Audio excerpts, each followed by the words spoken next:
Buying versus renting. अगर आप वहाँ पर काम कर रहे हैं कुछ सालों से अब, और अब आप इस सिचुएशन में पहुँच गए हैं कि आप सोच रहे हैं कि आप एक घर खरीदें अपने अपने लिए या अपनी फैमिली और अपने लिए, तो आपके पास चॉइस है कि आप रेंट ही करते रहें जहाँ पर आप रह रहे हैं, और या आपके पास चॉइस है कि आप कोई घर खरीदें।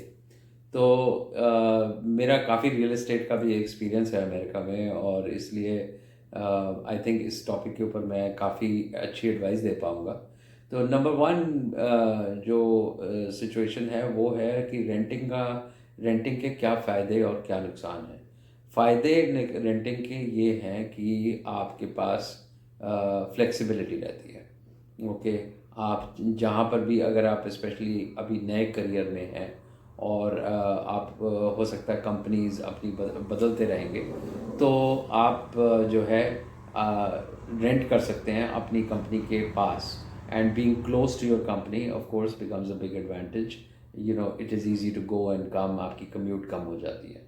नहीं तो अगर आप लॉस एंजलिस जैसी सिटी में हैं और आपका जॉब है लॉस एंजलिस काउंटी में, और आप रह रहे हैं ऑरेंज काउंटी में, जो कि बहुत सारे लोग रहते हैं, ओके, तो मतलब आपकी जो कम्यूट है वही 1-1.5 घंटे की कम से कम हो जाएगी, okay, which becomes a very big चोर इन इटसेल्फ। कुछ हद तक इंडिया में भी यही है। अगर आप बॉम्बे या दिल्ली में रह रहे हैं और आप गुड़गांव में रह रहे हैं और दिल्ली में काम कर रहे हैं, तो आपको यही प्रॉब्लम होने वाली है, या वाइस वर्सा। तो वही वही एग्जैक्ट बात है, एग्जैक्ट एक्सेप्ट वहाँ पर जो है लॉस एंजल्स जैसी सिटी में डिस्टेंसेस और भी ज़्यादा हैं, ओके।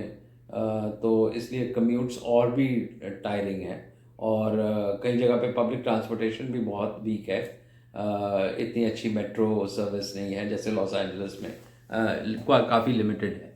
सो ये सबसे बड़ा एडवांटेज रेंटिंग का यही रहता है कि आपके पास फ्लेक्सिबिलिटी रहती है कि आप अपनी, जहाँ पर भी आप काम कर रहे हैं, जौन सी भी कंपनी में काम कर रहे हैं, ओके, आप उसके पास आराम से वो कर सकते हैं, ओके।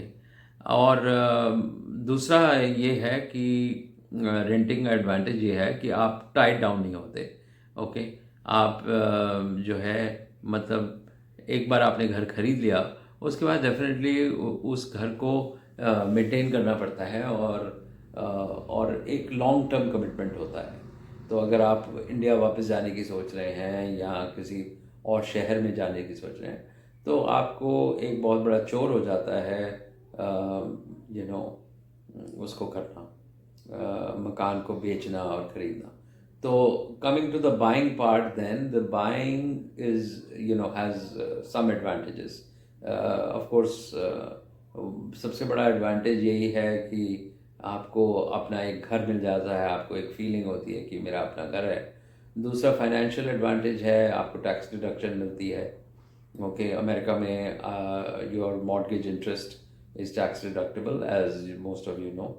एंड तीसरा एडवांटेज ये है कि आपका पोटेंशली, यू नो, घर जो है वो ग्रो होगा वैल्यू में, मतलब उसकी एस्केलेशन होगी वैल्यू में।